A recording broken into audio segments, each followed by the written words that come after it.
नमस्कार दोस्तों, राधे राधे। जैसा कि हम सभी जानते हैं, युग कितने होते हैं। हिंदू धर्म एवं पुराणों के अनुसार इस सृष्टि में 4 युग होते हैं: सतयुग, त्रेता युग, द्वापर युग और कलयुग। 3 युग अभी तक बीत चुके हैं और ये वर्तमान समय में हम लोग जिस युग में जी रहे हैं, इसे कलयुग कहा जाता। चारों युगों में कलयुग ही एकमात्र युग है जिसे श्रापित कहा गया है। धर्मशास्त्र में भी इसको बताया गया है कि जब कलयुग अपने आखिरी चरण में होगा तो धर्म का नाश हो जाएगा। तब भगवान विष्णु कल की अवतार में जन्म लेंगे और कलयुग का अंत करेंगे और दोबारा धर्मयुग की स्थापना करेंगे। पर क्या दोस्तों, आपको पता है, भगवान कृष्ण ने पहले ही महाभारत काल में ही बता दिया था कि आने वाला कलयुग कैसा होगा। और इतना ही नहीं, भगवान कृष्ण ने कलयुग के 5 ऐसे कड़वे सच भी बताए थे जो आज हमें देखने को मिल रहे हैं। प्रिय मित्रों, अगर आप भी जानना चाहते हैं वे कौन से हैं 5 कड़वे सच, तो वीडियो पर आखिरी तक बने रहे। दोस्तों, सच्ची श्रद्धा से कमेंट में जय श्री कृष्णा जरूर लिखें।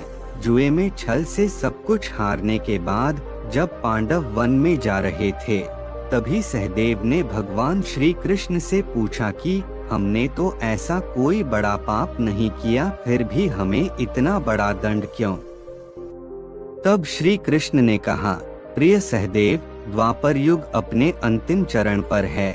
ये सब जो हो रहा है वह आने वाले कलयुग का प्रभाव है। इस पर युधिष्ठिर ने आश्चर्य से भगवान श्री कृष्ण से पूछा कि हे वासुदेव, कलयुग तो अभी आया भी नहीं है और उसका इतना भयंकर परिणाम क्यों? जब कलयुग आरंभ हो जाएगा तो क्या होगा? भगवान श्री कृष्ण ने कहा, आप सभी भाई वन में जाइए और वहाँ जो कुछ भी दिखे आकर मुझे विस्तार से बताएं। उसी आधार पर मैं आपको कलयुग की गति के बारे में बता पाऊंगा। भगवान श्री कृष्ण के ऐसा कहने पर पांचों भाई वन में अलग अलग दिशा में चले दिए। पांचों भाई वन में जाकर वापस लौटे तो आश्चर्य से भरे हुए थे। भगवान श्री कृष्ण ने मुस्कुराते हुए कहा, अब आप लोग बताइए कि आपने क्या क्या देखा। सबसे पहले युधिष्ठिर ने बताया कि हे योगेश्वर, मैंने एक 2 सूंड वाले हाथी को देखा। इसका क्या अर्थ है?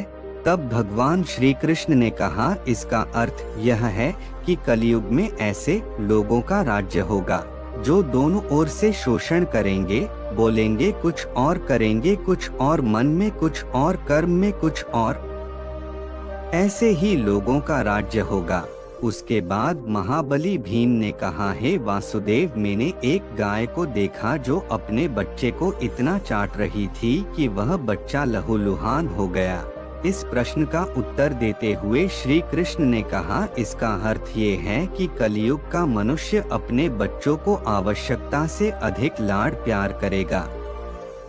उनकी अपने संतानों के प्रति माया और ममता इतनी बढ़ जाएगी कि उनकी संतानों को अपने विकास का अवसर ही नहीं मिलेगा। कलयुग में माता पिता अपनी संतानों को परिवार की मोह माया में बांधकर रखेंगे, जिसके कारण उनका घर बर्बाद हो जाएगा।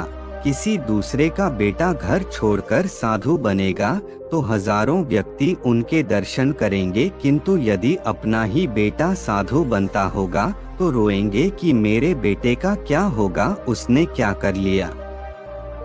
माता पिता की इतनी सारी ममता होगी कि उसे मोहमाया और परिवार में ही बांध कर रखेंगे और उसका जीवन वहीं खत्म हो जाएगा। अंत में बेचारा अनाथ होकर मरेगा। अर्जुन ने कहा कि हे योगेश्वर, मैंने जो देखा वह तो इससे भी कहीं अधिक आश्चर्यजनक था। मैंने देखा कि एक पक्षी के पंखों पर वेद की ऋचाएं लिखी हुई थी और वह पक्षी एक मुर्दे का मांस खा रहा था। इसका क्या अर्थ है? इस पर भगवान श्री कृष्ण ने मुस्कुराते हुए कहा कि कलयुग में ऐसे लोग होंगे जो बड़े ज्ञानी और ध्यानी कहलाएंगे। वे ज्ञान की चर्चा तो करेंगे लेकिन उनके आचरण राक्षसी होंगे। बड़े पंडित एवं विद्वान कहलाएंगे किंतु वे यही देखते रहेंगे। कि कौन सा मनुष्य मर जाए और हमारे नाम से संपत्ति कर जाए। चाहे कितने भी बड़े लोग होंगे किंतु उनकी दृष्टि दूसरे के धन और पद के ऊपर, मांस के ऊपर ही रहेगी। सत्पुरुष तो बहुत ही कम दिखेंगे। नकुल ने कहा, भैया मैंने देखा कि एक बहुत बड़ी चट्टान पर्वत से गिरी, उसे बड़े से बड़े वृक्ष भी उसे नहीं रोक पाए, किंतु एक अत्यंत छोटे से पौधे का स्पर्श होते ही वह चट्टान वहीं पर स्थिर हो गया। इसका अर्थ बताते हुए भगवान श्री कृष्ण ने कहा, कलियुग में मनुष्य की बुद्धि क्षीण हो जाएगी और उसका जीवन पतन हो जाएगा, और उस पतन को धन और बड़े बड़े सत्ता रूपी वृक्ष रोकने में असक्षम होंगे, किंतु हरि नाम के एक छोटे से पौधे से मनुष्य जीवन का पतन होना रुक जाएगा। अत कलियुग में हरि नाम ही मोक्ष और मुक्ति का एकमात्र मार्ग होगा। सबसे अंत में सहदेव ने कहा, है मधुसूदन, मैंने देखा कि 6-7 कुएं थे और आसपास के कुओं में पानी है, किंतु बीच का कुआं खाली है, बीच का कुआं गहरा है, फिर भी पानी नहीं है। ऐसा कैसे हो सकता है और इसका क्या अर्थ है? इस पर भगवान श्री कृष्ण बोले, कलियुग में धनी लोग लड़के लड़की के विवाह में, छोटे बड़े महा उत्सवों में सत्ता के लालच में बहुत ज्यादा पैसा खर्च कर देंगे, किंतु अगर किसी भूखे को देखेंगे तो उनकी सहायता करने में किसी व्यक्ति को कोई रुचि नहीं होगी। उनका अपना ही सगा भूख से मरेगा, फिर भी वह लोग उसे देखते रहेंगे। दूसरी ओर मौजमस्ती, मदिरा पान मांस खाना, सुंदरता, यौवन और व्यसन में पैसे उड़ा देंगे, किंतु किसी के 2 आंसू पोंछने में किसी को कोई रुचि नहीं होगी। कहने का तात्पर्य यह है कि कलियुग में अन्न के भंडार होंगे लेकिन लोग भूख से मर जाएंगे।